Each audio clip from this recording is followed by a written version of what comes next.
Follow me down this deep, dark hole.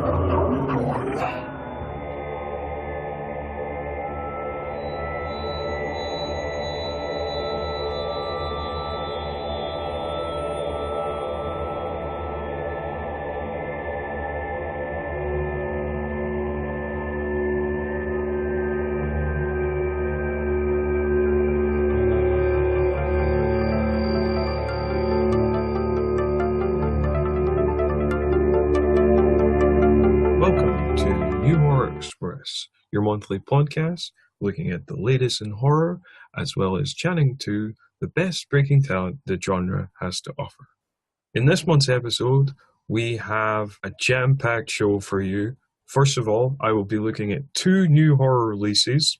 The first one being Victor Crowley, the latest entry in Adam Green's Hatchet franchise, while the other is Mom and Dad, the latest feature film from Crank co-director Brian Taylor, starring none other than Nicolas Cage. So those two factors together, you can tell it's going to be a crazy movie. How crazy? You'll just have to listen further to find out. In the second half of the show, we will be chatting to Luchagore co-founder, horror film director, and actress Gigi Saul Guerrero. I must point out that during the interview, the internet connection between Vancouver and Edinburgh was lost, but we did manage to get it back up. It's a very brief thing. It is a very interesting interview. We chat about her latest project, La Quinceanera, as well as upcoming projects, how Luchagore was founded, how they came up with the name, a whole raft of different interesting tidbits for you to listen to. But first up, on with the reviews. As with all the reviews I do on the site, I try to keep spoilers down to a minimum. But, as required by law, possibly, I need to give you a spoiler warning, as there will be some minor spoilers in both reviews. Some of you might not like that. For those people, please feel free not to listen. But for everyone else, please tune in and listen to the two reviews you're about to hear. First of which is for Victor Crowley. As mentioned in the intro, it is the fourth film in the Hatchet series. And it also sees Adam Green, the series creator, return to the director's chair.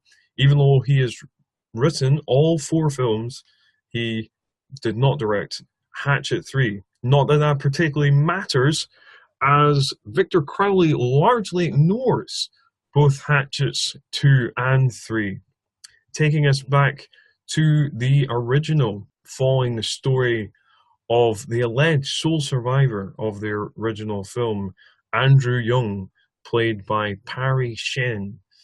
Even although in the original film the character was actually called Sean, but given the outrageous and ridiculous nature of the series, maybe that was a deliberate mistake? I'm not sure. Anyway, we now find Andrew, 10 years later, a D-list, probably Z-list celebrity, touring about, promoting his new book about how he survived the original Honey Island Swamp Massacre from the original movie. Not that anybody believes this story about Victor Crowley. It seems that most people believe that he was the Bayou Butcher and not Victor Crowley. Anyway, he decides, with some persuasion from his agent, to return to the Honey Island Swamp as part of a real crime investigation documentary, which he agrees to because he is offered what he thinks is £1 million from, certainly that is what his agent tells him. It turns out that is not actually true, but that is how we get back to the Honey Island Swamp. We also follow the story of two filmmakers who are going to make a horror film based on the events of the Honey Island Swamp Massacre. As you can probably guess, things go a little bit pear-shaped as Andrew takes a plane back to the swamp, which promptly crashes mid-air. The horror filmmakers accidentally bring Victor back to life by looking up YouTube videos of the voodoo curse that brought him back to life the first time. The silly things people do in horror franchises. Mind you, that is the whole point of these movies. They are a throwback to 80s slashers. They parody and pay loving tribute to those particular movies and the sequels of those particular movies. So the fact that that's a ridiculous plot point, it's meant to be ridiculous. Probably some of the most entertaining moments come from Andrew's agent, played by Felissa Rose, who you may remember as the teenager from the original Sleepaway Camp movie. She plays an amoral, drugged out agent and pretty much lights up every scene she's in and provides most of the film's funniest moments. And it has to be said, this film is not as funny as some of the, well, certainly it's not as funny as the original. There, a lot of the humor falls a bit flat. There's a running joke about how everybody mistakes Andrew as being originally Japanese instead of originally Chinese, and there's a lot of kind of dumb puns and things that are just kind of make you groan rather than laugh, which is a shame because, you know, this started as a very fun franchise and there's still some fun to be had with this movie, but it's probably not as entertaining as certainly the original, although it would, I have to say, it probably is better than its immediate predecessor, Hatchet 3, which was really quite poor. Not only does Felissa Rose star, of course, there's, like with the whole franchise, there is a bunch of faces from horror past, and even faces that have been in this franchise before. There is, for example, a Blink and You Miss It cameo from Tony Todd, the Candyman himself, even though you believe the character has been forgotten from Hatchet 2 and 3, there is, and this is a spoiler, there is a post-credit sequence that features Danielle Harris as Mary Beth in it. As you would expect from any Adam Green movie, the splatter effects are excellent. He totally rebuffs any CGI, and that really works for, I think it works for horror movies generally, but it really works for this franchise. And, you know, some of the gore effects are pretty brutal, pretty amazing.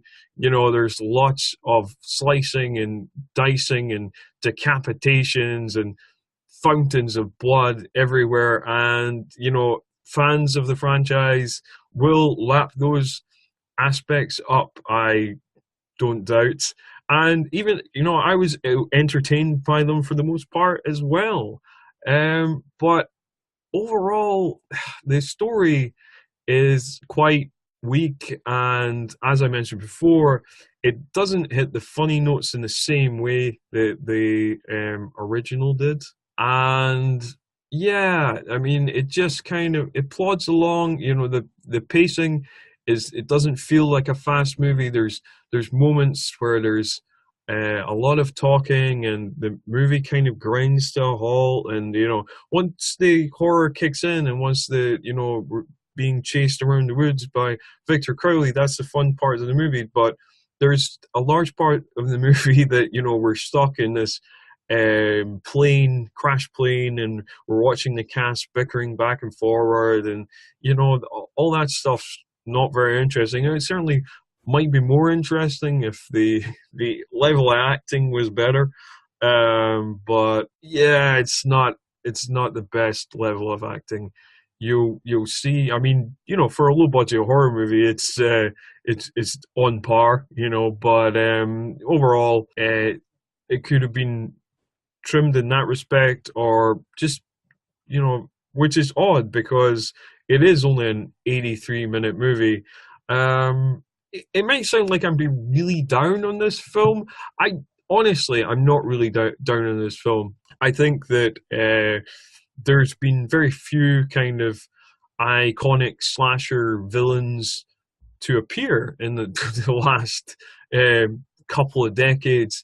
And, Victor Crowley is an entertaining monster, well played, if you can say well played, as he doesn't speak, but by Kane Hodder, who has mastered the art of being a silent, hulking monster, from obviously, his time as Jason, and here and in other movies.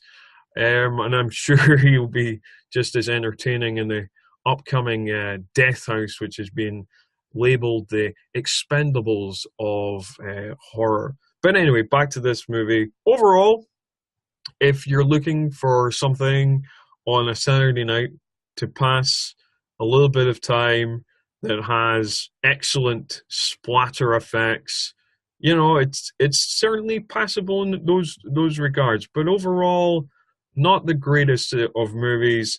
I would say I would give it maybe a 5.5 out of 10. But yeah, nothing more than that. It's nothing special, which is a shame because I generally like Adam Green's work, and I will continue to watch his films going forward. But anyway, on to the next film, Mum and Dad, which is written and directed by Brian Taylor, who is still most famous for co-directing the two Crank films, which you may remember if you are an action fan, and stars Nicolas Cage and Selma Blair as the eponymous Mum and Dad.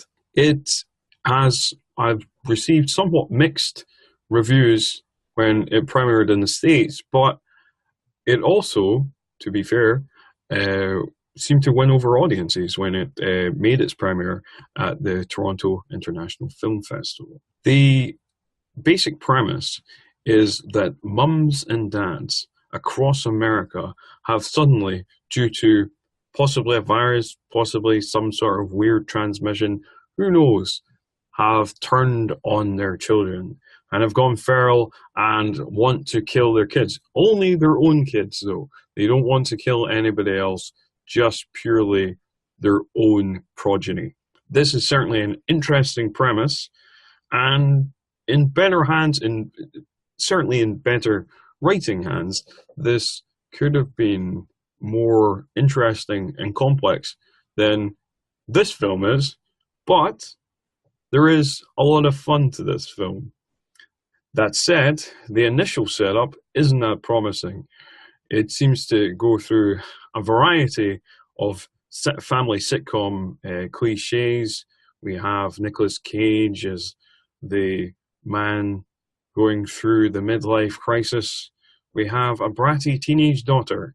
We have an annoying, mischievous younger son. And we have Selma Blair as a bored housewife who fills her time with fitness classes and the like. Once the virus first hits, we see waves of parents waiting at the school gates to kill their kids, although obviously we initially do not know this is what's going to happen. We just sense that something bad is about to happen. And some of these initial scenes are quite effective. There's certainly when the flock of parents burst through the school gates and chase after their children across football fields and the like. There's certainly some fun to that.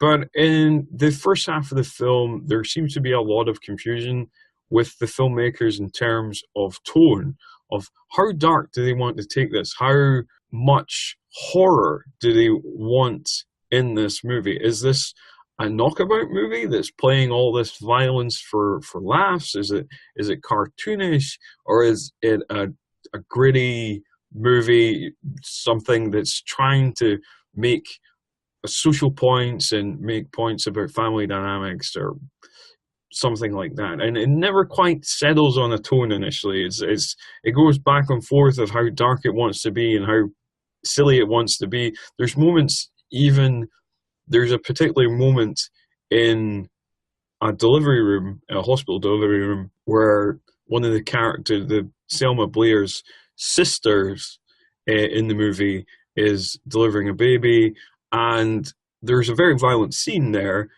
which the scene itself visually is very dark and very nasty, but the soundtrack suggests that this is something of a comical scene, and and these sorts of contrasts keep happening again and again within the first half of the movie, and it's very confusing as an audience member to know exactly what the intention was and how we were supposed to feel, whether we were supposed to feel shocked or whether we were supposed to just go along with it and guffaw along with it. It's never entirely established until the second half of the movie. Now, as I said, the first half of the movie is very uneven. The writing is not the strongest, and Nicolas Cage does not appear for most of the first half of the movie. He just kind of flits in and out. He seems almost like a side character in this movie, despite the fact that in the trailer and all the posters he's heavily advertised as one of the lead stars. You might think this is a good thing, if Nicolas Cage tends to divide opinions in those respects. However, and I'm going to out myself here, despite his often horrible filmography, I'm an ardent Cage defender. And in this movie could definitely do with more Cage. And this is proven by the second half of the movie, where Nicolas Cage is allowed to do his Nicolas Cage thing and go completely batshit crazy. When him and Selma Blair's character are hunting down the kids, that's when the movie kicks in. That's when it becomes fun. That's when you realize, okay, they nail the tone in the second half of it being purely a black comedy. I mean, it could be nothing else, as several characters come back from what should be fatal or near fatal wounds with barely a scratch on them. The best example of this, and this is a spoiler, so close your ears if you don't want to hear it. The best example of this is Nicolas Cage surviving a gas explosion with not even real burns, just like a kind of cartoon kind of black ash, bit of black ash on his face, nothing, barely a scratch on him, which is quite amusing. But he is not the only character who is possibly indestructible in this movie. There is also the aforementioned teenage daughter's boyfriend is horribly mangled in the second half of this movie, and yet keeps bouncing back somehow. That's completely miraculous. But this is when, like I said, this is when the movie gets good, and we realize we're in a cartoonish universe, and anything can happen, and it's all blood and maiming and explosions, and nothing has any real effect, and you can just go along with it. And for what it is, that's quite fun. I think there's a lot of enjoyment in the second half of this movie, particularly again this is a spoiler, so don't listen if you don't want any of that. There is a later cameo from Lance Henriksen. I won't tell you actually where this comes up, but there is a later cameo from Lance Henriksen, and he is also excellent in the role he plays, and just the kind of mad chasing around the house, all that is just really fun to watch, and it's really entertaining. And if you're looking for something where you can switch your brain off on a Friday or Saturday night, this could be the movie for you. And if you want to see some classic cage scenery chewing, then this definitely could be a fun night out for people. And actually, I should mention also that not only Cage is great at the scenery chewing in this movie, I should also give props to Selma Blair, who's also a good actress and also somebody I like, who is, plays all sweetness and light in the first half, and like when the second half really kicks in and they're really trying to hunt down these kids, she holds her own, and she is not quite as crazy as Nicolas Cage, but that's a tall order for anyone, but certainly is nearly matches him, and she's really fun in this movie as well. Overall, it's a mixed bag. It's very much a film of two halves, which is a horrible cliche, but it goes along with the movie in terms of the similar cliches in the movie. And it really lets fly in the second half. And that's why I'm going to give this one about a 6 out of 10. I would say, if you want something that's just fun and breezy, and you don't want to think about anything, you don't want any movie that's going to get under your skin or has a message or anything like that, then you might want to check it out. Otherwise, maybe just let this one pass by. Anyway, that's the reviews done. That's the review portion done of the show. And now, on to my guest, Gigi Saul Guerrero.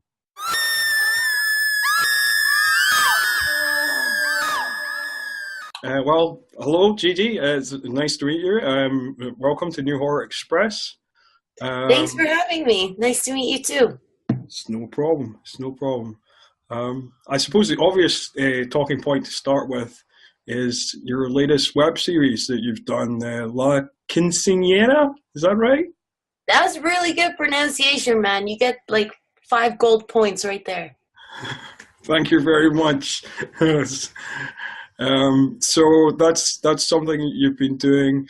I saw it recently got its world premiere at the Morbido Film Festival, where it won an audience award, and it's going to be coming up on Stage 13. That's right? Yeah, so basically, Stage 13 is a Warner Brothers division. So it's a new, fresh digital network by Warner Brothers, and all their they're like short form series that they make. So it's more like on the go, like, I don't want to say mobile, but it's just faster, shorter series that you can just quickly watch and move on, since everybody's lives are so busy, right?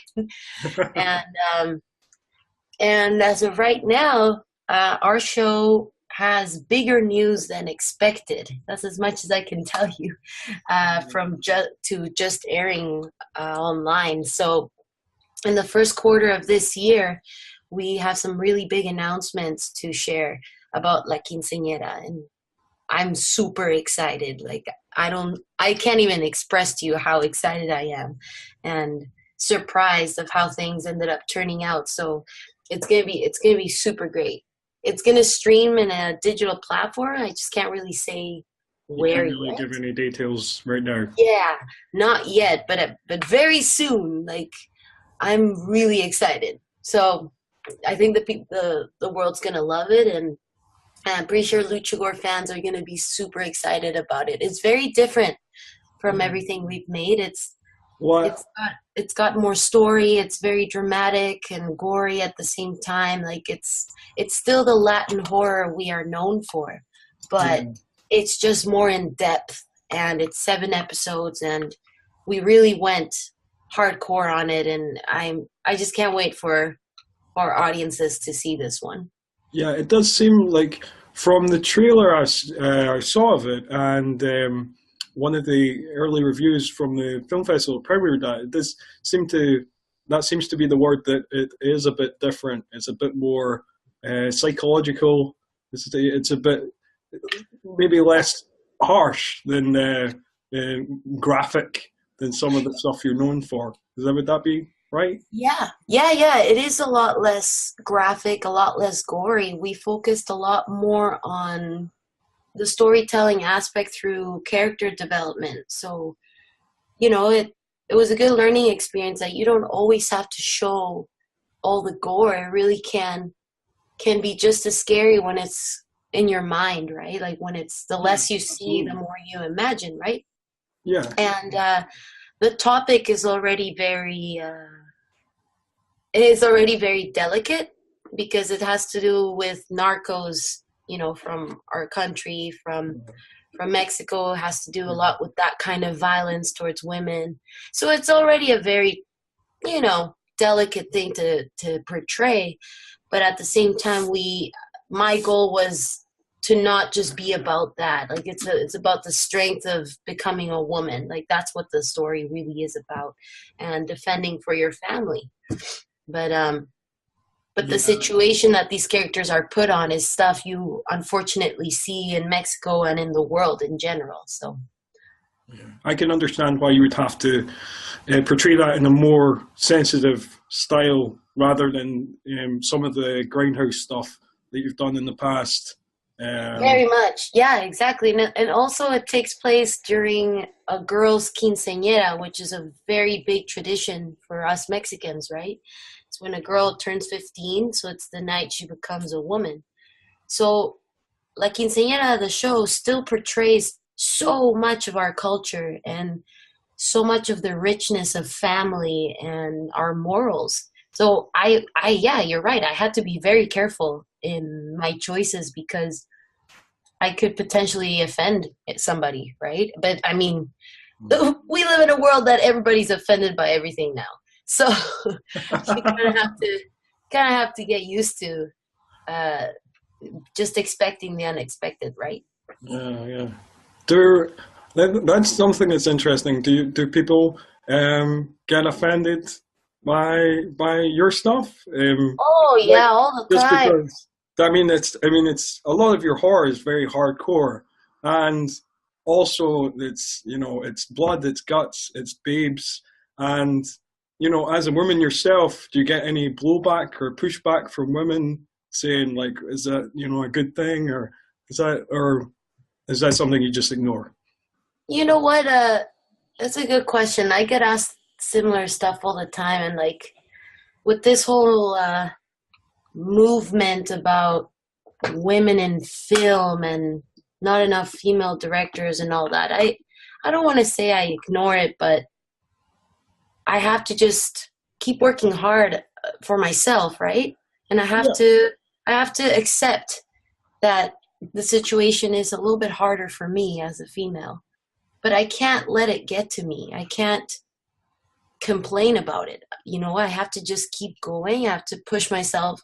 You know what? If I'm a chick in this business, then that just means it's an obstacle I have to overcome. Just like every filmmaker has obstacles, but mine is a different one. So the only thing I can do is work harder. And I strongly believe in just good storytelling. Doesn't matter if you have a female lead or male lead and you want to prove a point, all that crap. It's just make a good story. If it's a female lead, great. If it's a guy lead, great. But make it good because that's the way it was supposed to be. Not forcing a female lead for the sake of it, And I find a few of my films have offended people because not just for its graphicness or that I twist a lot of Mexican culture into it, but it's just who I am, right? Like I consider myself my own, and that's what I want to portray on film. So, if most of my stuff is with male leads, it's just because I felt that that's the way it should be told, and this quinceañera story, it's all strong women in it. But that's how I felt with should be, not forcing any of it.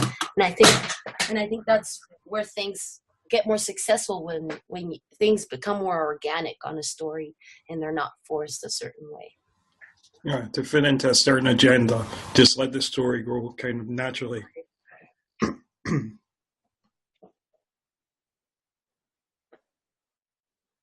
I definitely agree with that. That's the I would say that that's the best way to go, to just follow your own muse and to see what the story needs strength wise. Yeah, I couldn't agree with that more. And I just subject talking about, being, because yeah, it is really hard, but I feel that we as women complain too much about it. Instead, just go out there and do it, right? If it's hard, so what? Then there's nothing stopping you but yourself, right? Yeah, Stopping you but yourself. So you just have to go out and keep going. So I really hope that that mentality can inspire others to just do the same. Because there's so many talented girls out there, and there's so many untold stories that we should hear and watch. But we just can't be afraid of failure, right? Oh. that absolutely makes a lot of sense. And there is definitely been a lot of a kind of very positive flowering of a lot of female horror filmmakers, especially in the last 5 years, with the Sausage Sisters and Jill Gavrizagian and I can't remember her name right now, but the woman who made A Girl Who Walks Home Alone at Night. And Oh, yeah, of course. Anna Lily, Anna Amapur, that's her name. And so many others as well. Mm-hmm.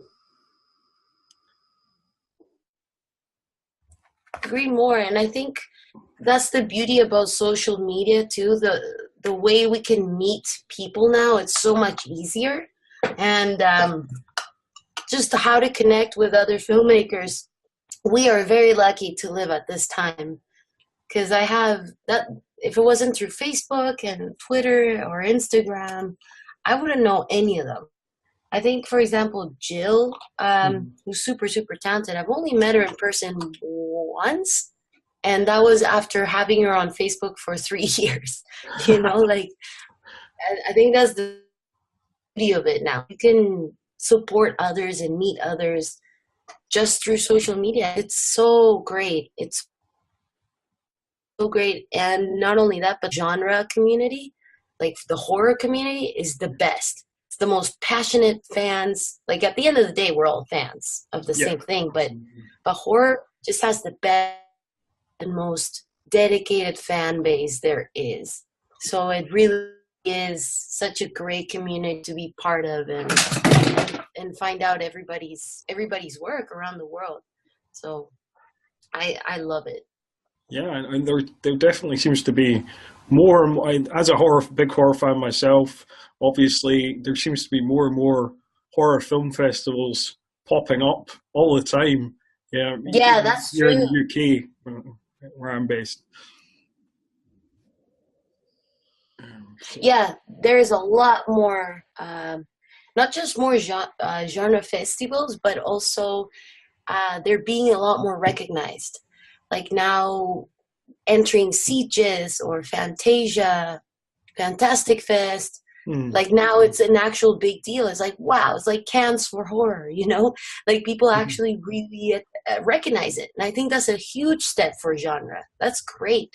Slowly, it's getting there, but it's worth it at the end. Yeah, and it definitely seems like horror is having a real moment at the moment. Get Out was one of the most talked about films of last year. It just seems like there's more and more great horror coming out and being talked about and being given the props it deserves, in where previously critics might have been a bit sniffy towards the genre. Yeah, it's very true, but I mean, at the end of the day, it's one of the ones that makes the most money, right? Like, it's the easiest type of film to make money back. I think it sells so much easier, and you can make it for cheap.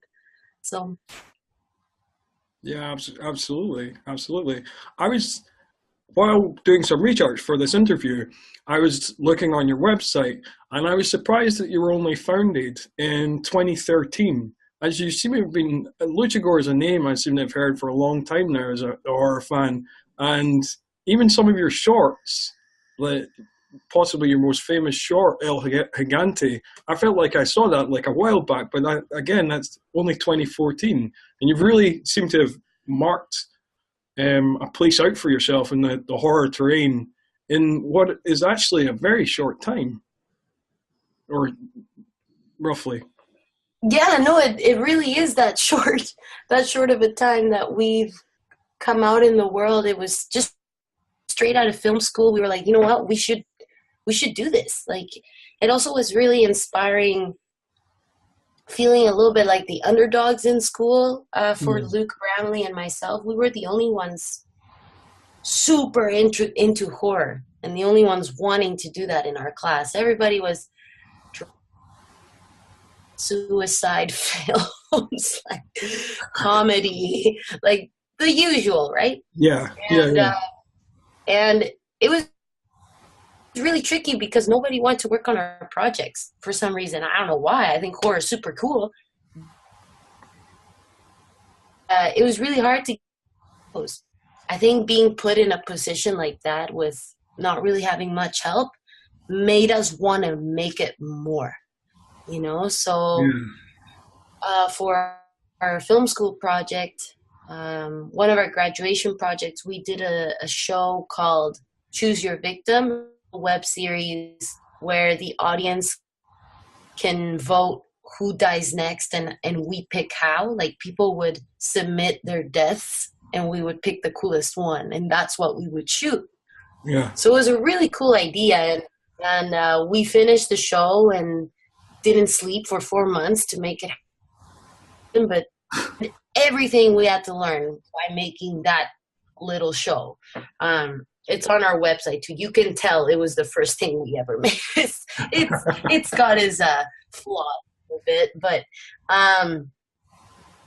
it was after that we were like, okay, we should be a name. We should be something. You know, we weren't Luchagore yet. We just pretty much out that, okay, this is what we want to do.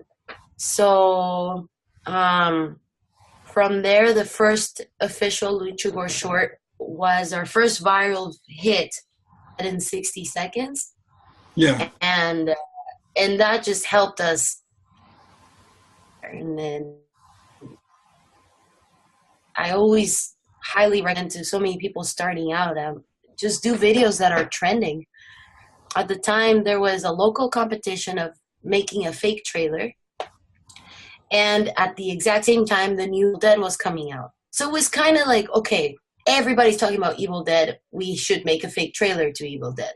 You know, so it was a very easy way to just get your foot in the door because everybody was in Evil Dead mode, right? Yeah. So that helped us a lot. And it was hard work. It was hard work to get Luchagore out there. It's really cool that you feel like it's been around for a long time when it really I think just the fact that we didn't stop filming, didn't stop creating, made it seem like we've been around because we have 18 shorts or something like that, you know, and I think that's super important when you're starting out a brand. You just can't stop making stuff, no matter how little it is, right? Yeah. Your work out there is easy, and I highly encourage it. It's easy. Facebook's free, YouTube's free. Get it out there, right? Like, get people to watch your stuff. Excellent. That seems like an excellent business model, and yeah, you certainly got a lot of shorts under your belt in a very short time. Was it? Who came up with the Luchagore name? Was that you, or was that Luke, or? I really wish it was me, but it was the whitest guy in our team. It was Luke. It's funny because he thought of the name even before Choose Your Victim. It was kind of when him and I started becoming friends and making little horror projects for homework.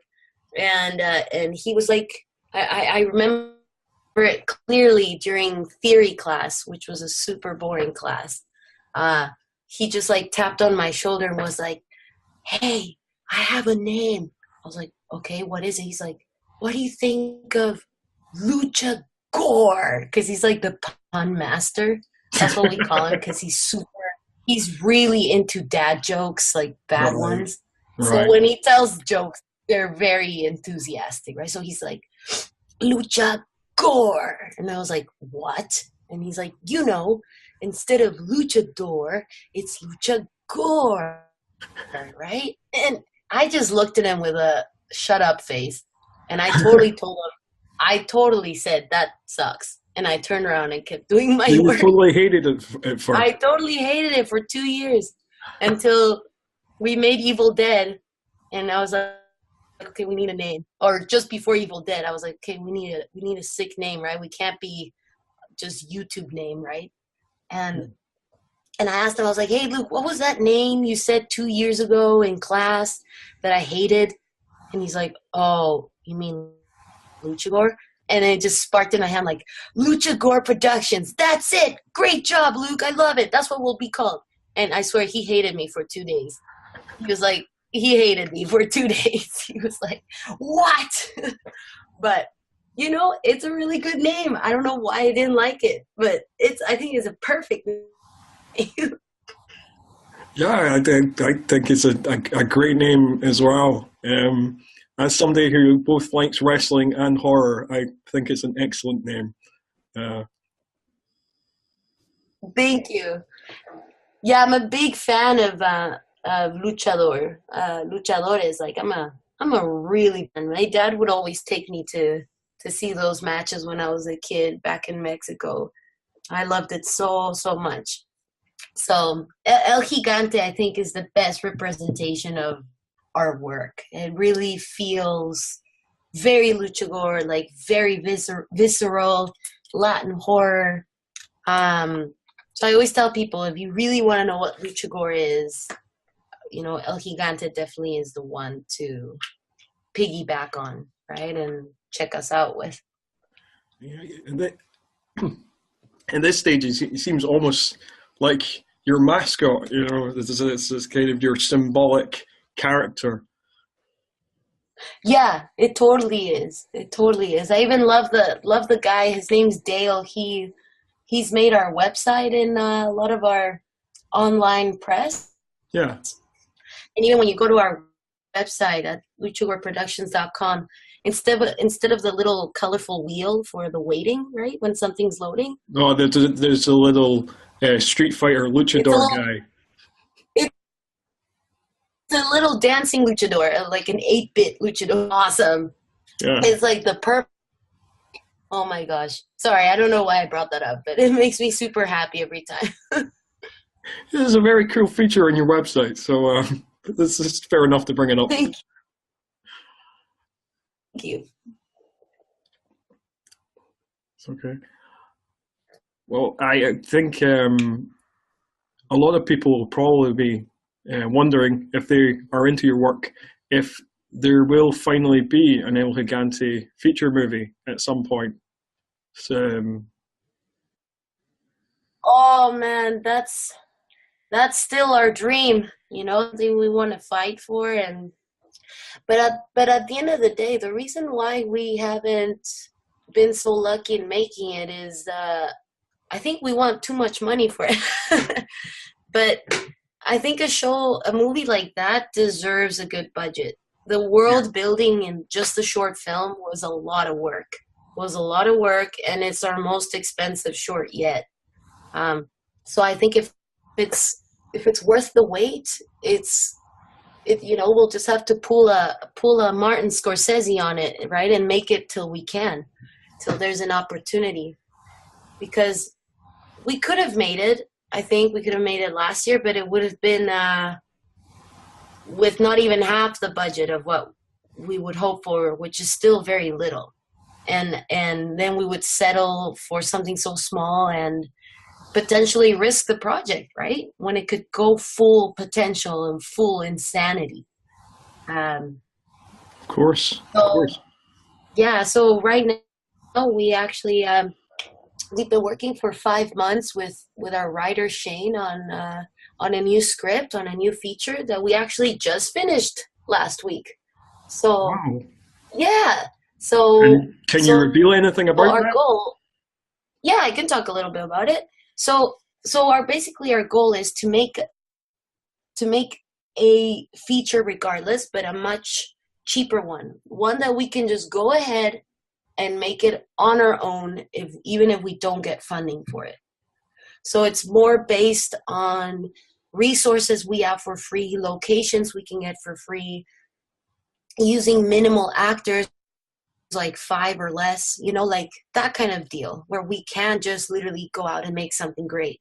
So that's already pretty challenging, because you want to make a story that doesn't scream low budget, right? You still want to make something that you can't even tell it's low budget, even though it's got less characters than a bigger budget film, or it's less locations or whatever, right? And so El Gigante's feature is still there. It's still waiting for us to be made, but instead it's there. Like, El Gigante is there for whenever that opportunity rises.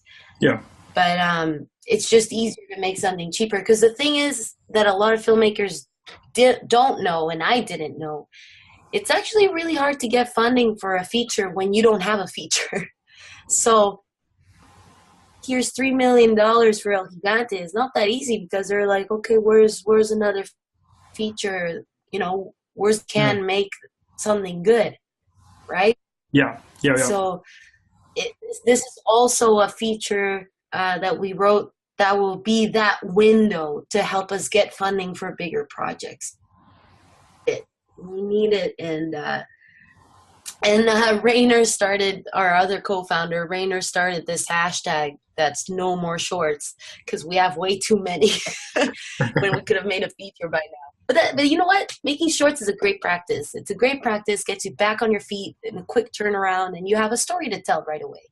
So I think it's time now to focus and put all our strengths into a making El Gigante after that, right? And who knows? Maybe when the La Quinceanera comes out, that's going to open lots of doors too, right? Like, I think that's going to be like, oh, wow, you guys made a show for Warner Brothers. Let's watch it. Okay, take my money, right? Like, well, yeah, I mean, what's going to happen when all this stuff comes out? So, oh, sorry, I totally interrupted you. What was that? No, it's perfectly fine. I was just, all that I was saying was, because it's... Hello? Oh, sorry, we lost the connection there. No. So I think when we left off, we were talking about your show, your new show, and how this might provide the publicity needed to get funding for an El Gigante movie. Yeah, so as I was saying, at the end of the day, if you want to make features, you have to make one. That's the overall message that that I've learned of why it's been so hard to get El Gigante out off the ground, but it's worth it. I think it's a blessing in disguise. It makes you work harder, and that's how you learn, right? So we were able to pitch El Gigante everywhere. Like, we pitched it everywhere, and it got a lot of praise, but at the end of the day, we need a feature to get so much funding for one, right?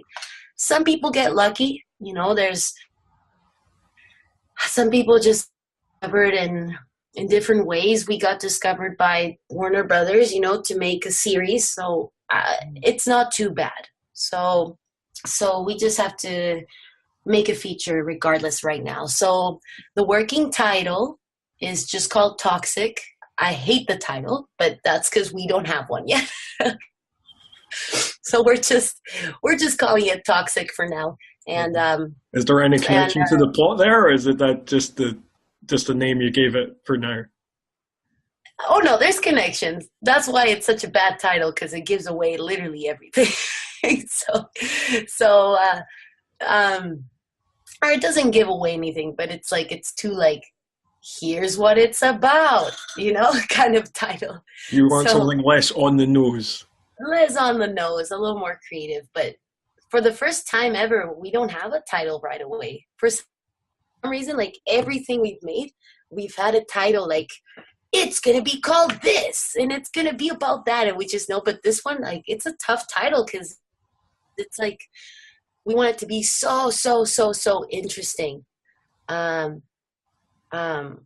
as much as I can tell you, it takes place on a boat, so that's really exciting. So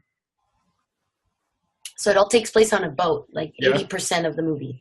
All right. So I'm super excited. Yeah, I love it, and it's an all male cast, so that breaks that stereotype, right? Yeah. So there can be no final girl. I'm really excited. No final girl. So, and directed by a girl. All male cast or a girl. So that should be super cool. But the story is badass. So I wish I could tell you more, but I will once funding happens. Because if it doesn't, I wanna figure out if we really can make it. I think we can. I think we totally will. And that certainly sounds very interesting. I sent it to the Luchagore core. Yeah, I just sent it to the core team of Luchagore 3 days ago, like just the day after Christmas. I was like, Christmas. Yeah. Like, oh my God. And everyone's super excited. They're like, Gigi, let's make this. I'm like, let me find money first. But that's Rainer's job, so I'll let him stress a little bit. I'll just concentrate on the creative stuff. Exactly. So yeah, Shane and I have been working hard on it for a good 5-6 months, and I think it's ready to go out in the world and find its time to be made. So, because I really want to make El Gigante. At the end of everything is for that chance to make El Gigante feature. Yeah. I mean, like, I would definitely be interested to see an El Gigante film. The short is excellent. I'm a big fan of the Texas Chainsaw Massacre, and it also reminded me a lot of House of a Thousand Corpses and that kind of stuff. And yeah, awesome, man. Thank you.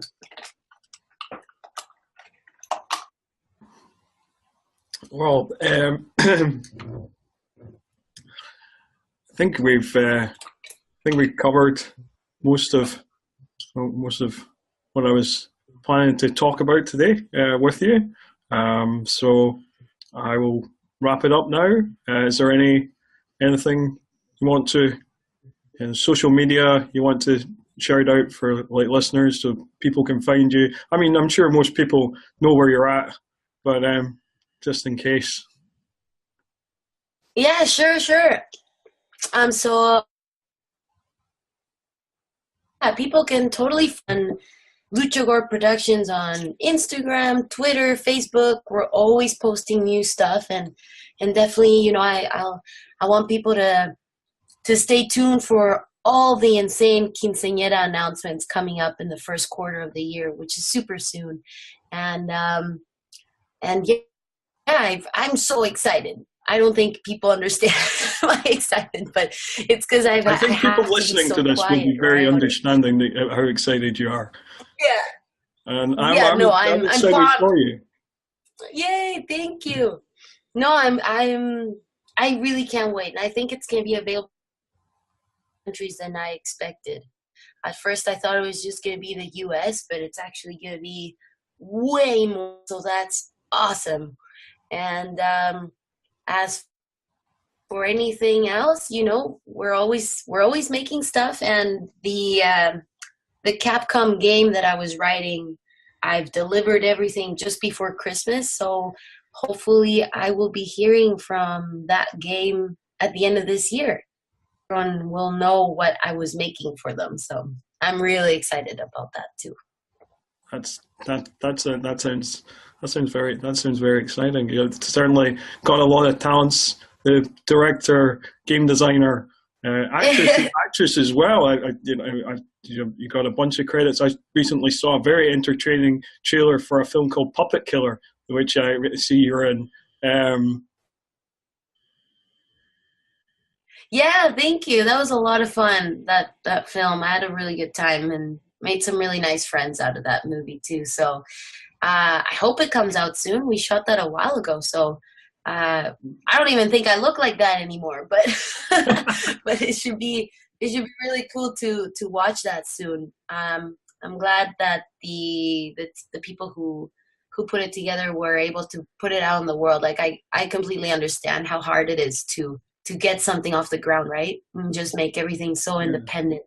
I totally understand the struggle, so I'm really happy for them. Well, that sounds really good. Well, it's been great having you on the show, and I look forward to seeing this feature you've got coming out, the film that's not going to be called Toxic. Exactly. I promise it won't be called that. But you're the first person to even hear the name, so you're the first lucky one to hear me express anything about it. Excellent. Well, I will definitely seek that out when it comes out, and if I'll have you on the show again, especially if you ever visit Edinburgh. If you bring it to the Dead by Dawn Festival or the Edinburgh Film Festival. Yeah. Oh, I'd love that. If you can email us the link to the festival, well, I'll definitely check it out. Yeah, absolutely. I can. Yeah, I'll absolutely do that. Okay. Thank you. No problem. Well, we'll stay in contact. Next time we'll have the Luchagore boys join the chat too. Excellent. I enjoy that. Awesome. Well, thanks so much, Scott, and Happy New Year. Happy New Year to you, Gigi. Well, that was my guest, Gigi Saul Guerrero there. As you can tell from the Happy New Year's at the end of the interview, this was recorded way back at the start of the year, but is only coming to you now. I think, though, that it was worth the wait. If you agree, please feel free to like, share, and subscribe on iTunes and Stitcher. Or head on over to our Facebook page, give that a like, follow us on Twitter. However, that is all for another month of New Horror Express. Be sure to tune in next month where we have a literary special.